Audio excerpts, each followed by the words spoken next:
नमस्कार मंडळी, welcome back to my channel Gapshap banded. चला तर पाहूया श्री रामचरितमानस या पुस्तकाचा पुढचा भाग. नंतर निषाद राजाचा सन्मान करून त्याला निरोप दिला.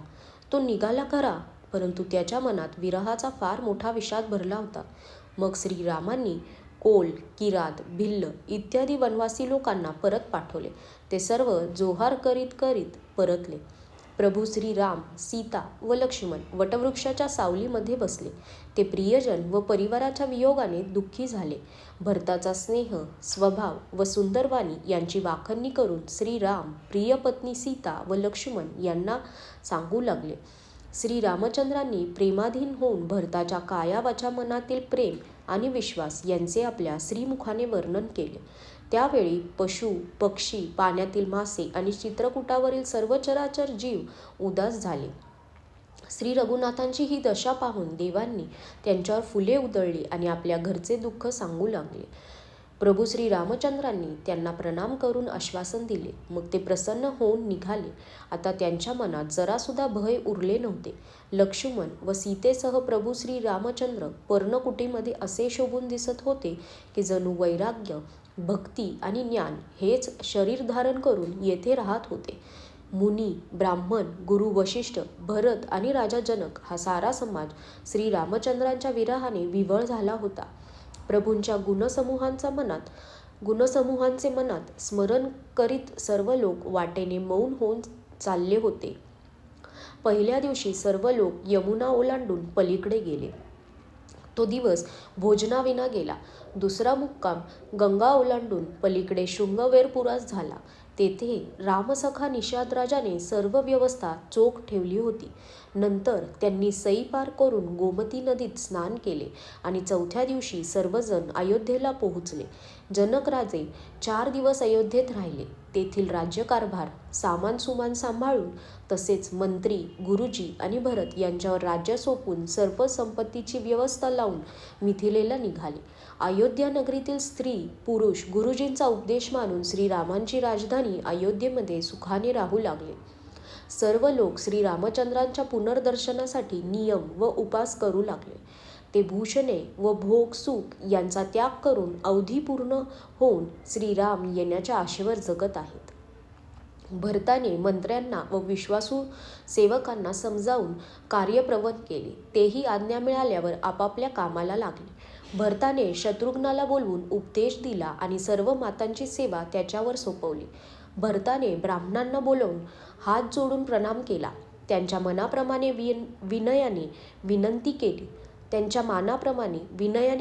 केली की तुम्ही लहान मोठे, चांगले सामान्य जे काही काम असेल त्यासाठी आज्ञा करा, संकोच बाळगू नका.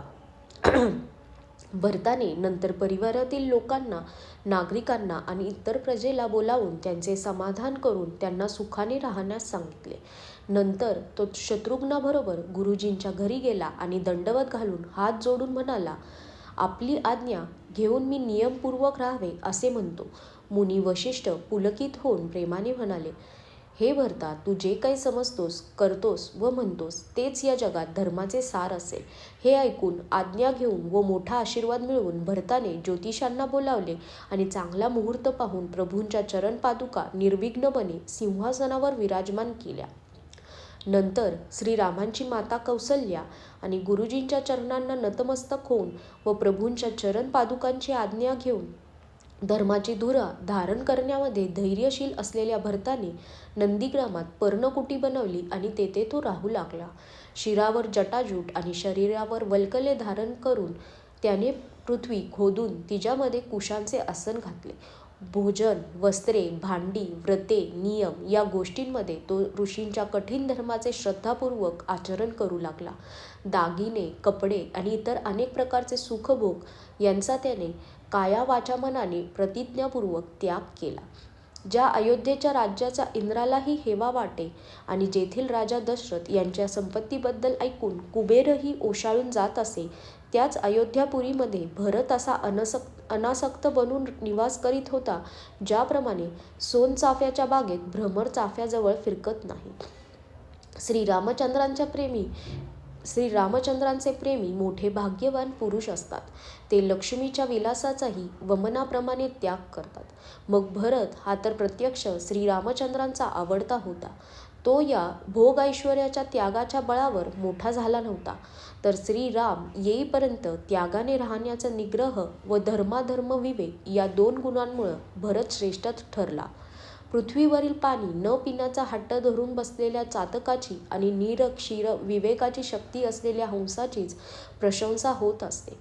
भरताचे शरीर तर दिवसेंदिवस दुबळे होत होते, पण बळ व तेज वाढत होते. मुखावरील कांतीही वाढत होती. रामप्रेमाचा निश्चय नित्य नवीन व पुष्ट होत होता.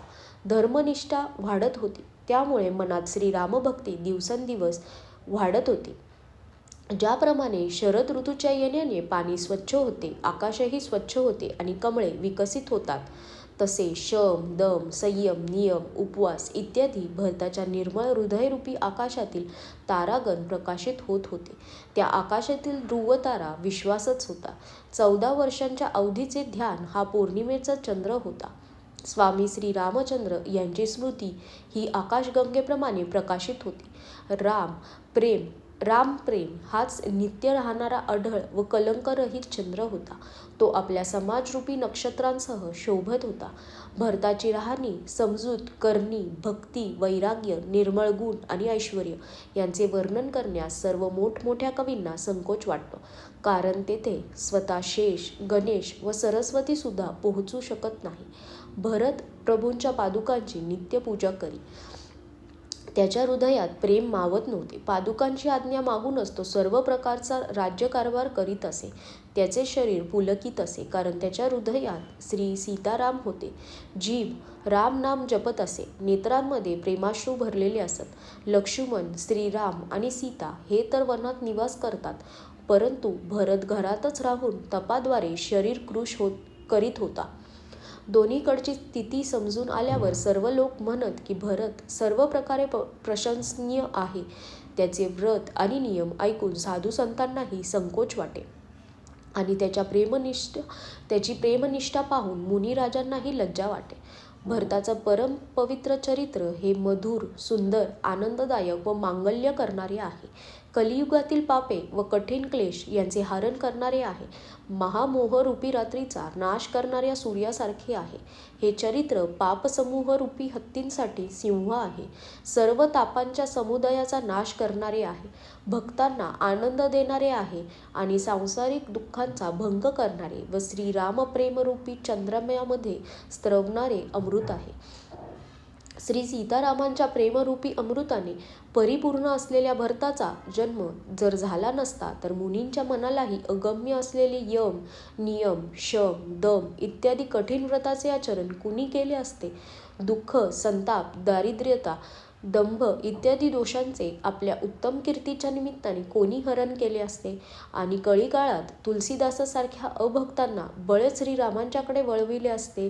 तुलसीदास म्हणतात, जे कोणी भरताचे चरित्र नियमाने आदरपूर्वक ऐकतील त्यांना निश्चितपणे श्री सीतारामांच्या चरणी प्रेम उत्पन्न होईल आणि सांसारिक विषय रसाविषयी वैराग्य वाटू लागेल. आजच्यासाठी धन्यवाद.